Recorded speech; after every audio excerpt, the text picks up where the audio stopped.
Bienvenue pour cet étrange voyage où votre guide est une personne non-voyante qui vous invite à changer votre regard sur vous-même et sur la vie.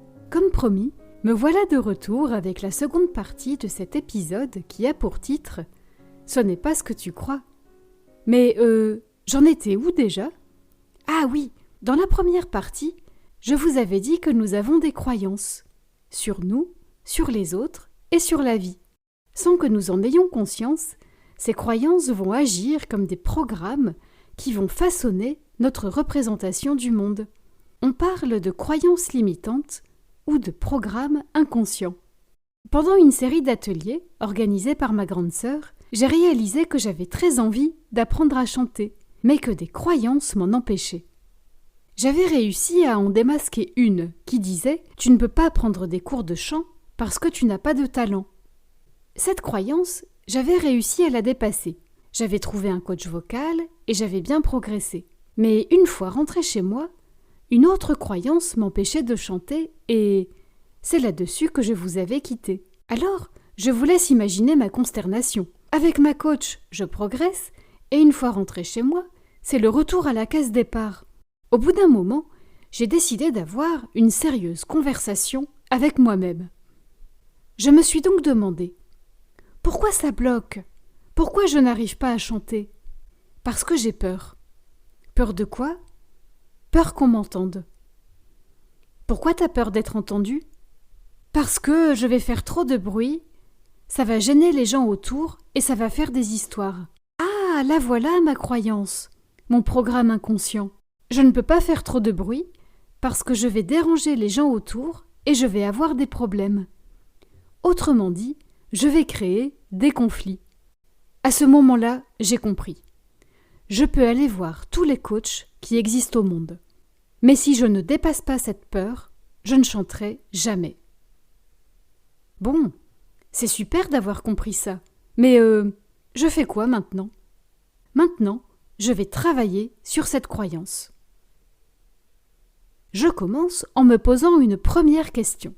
Est-ce que je peux voir les choses autrement ? Ben oui, comment ça se passe pour les autres ? Est-ce que tout le monde s'interdit de chanter par peur de créer des conflits ?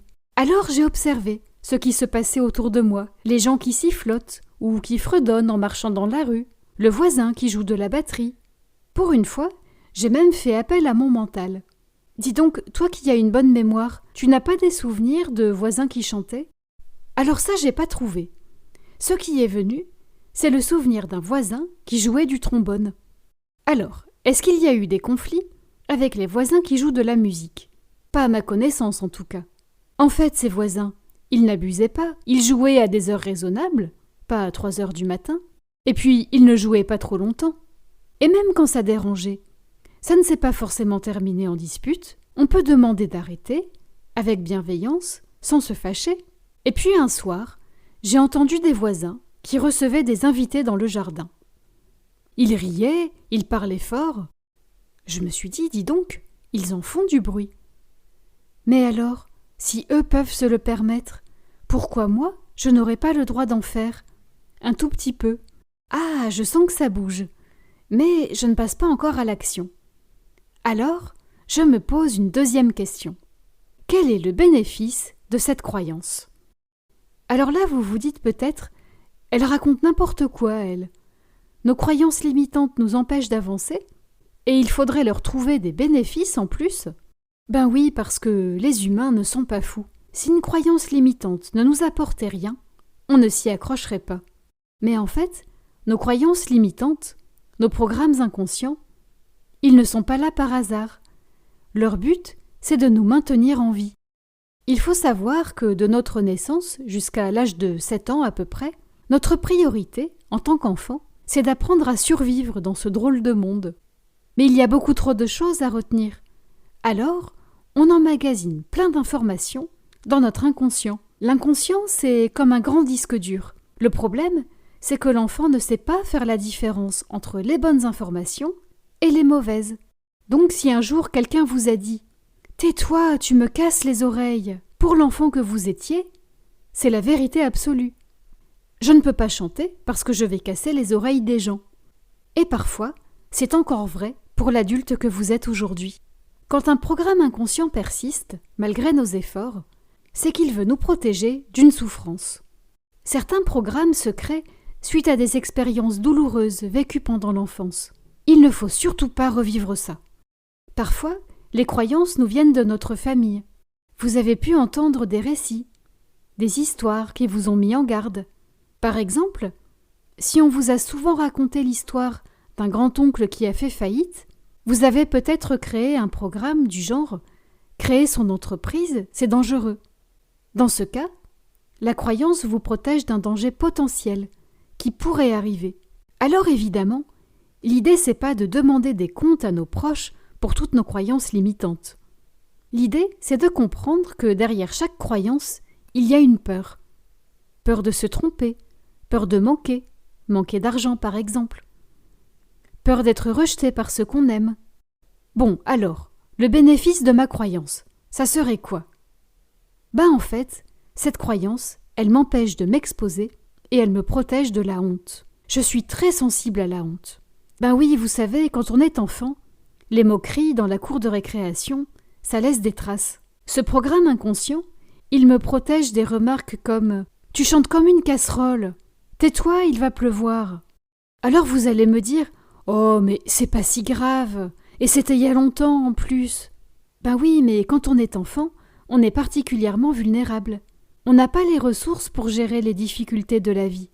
Donc, inconsciemment, pour me protéger, j'ai créé un programme qui dit « Pour être accepté par les autres, il faut arrêter de faire du bruit.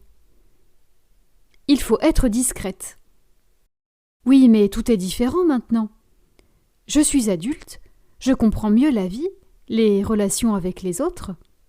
Oui, bon, d'accord, j'ai encore des progrès à faire. Mais quand même, j'ai beaucoup plus de ressources que quand j'étais enfant.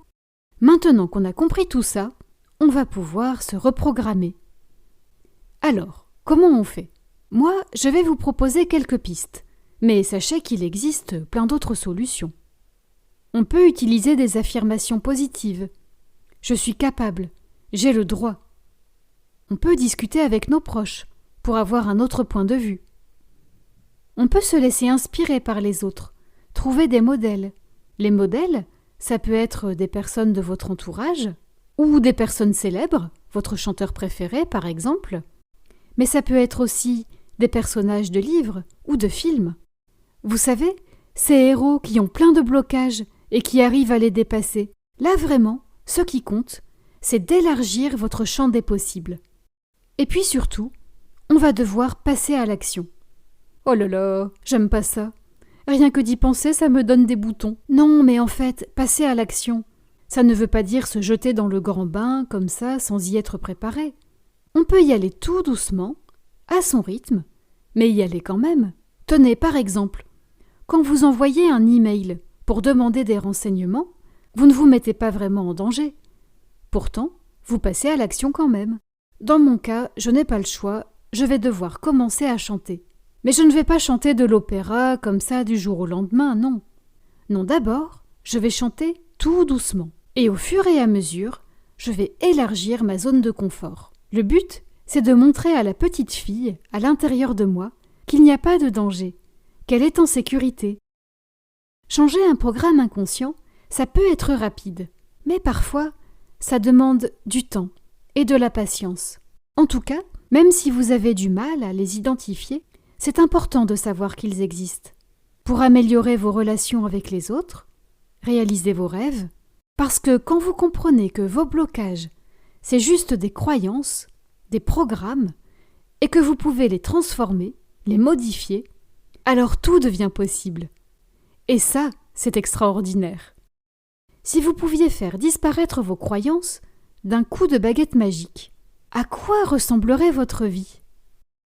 Cet épisode est maintenant terminé, mais si vous souhaitez me poser des questions ou échanger avec moi, vous pouvez me laisser un petit message sur ma page Facebook ou sur ma chaîne YouTube. Quant à moi, je vous retrouve très prochainement pour un nouvel épisode. En attendant, prenez soin de vous et faites preuve de bienveillance envers vous-même. À très bientôt. Merci de m'avoir écouté. C'était Le voyage intérieur de Lucie.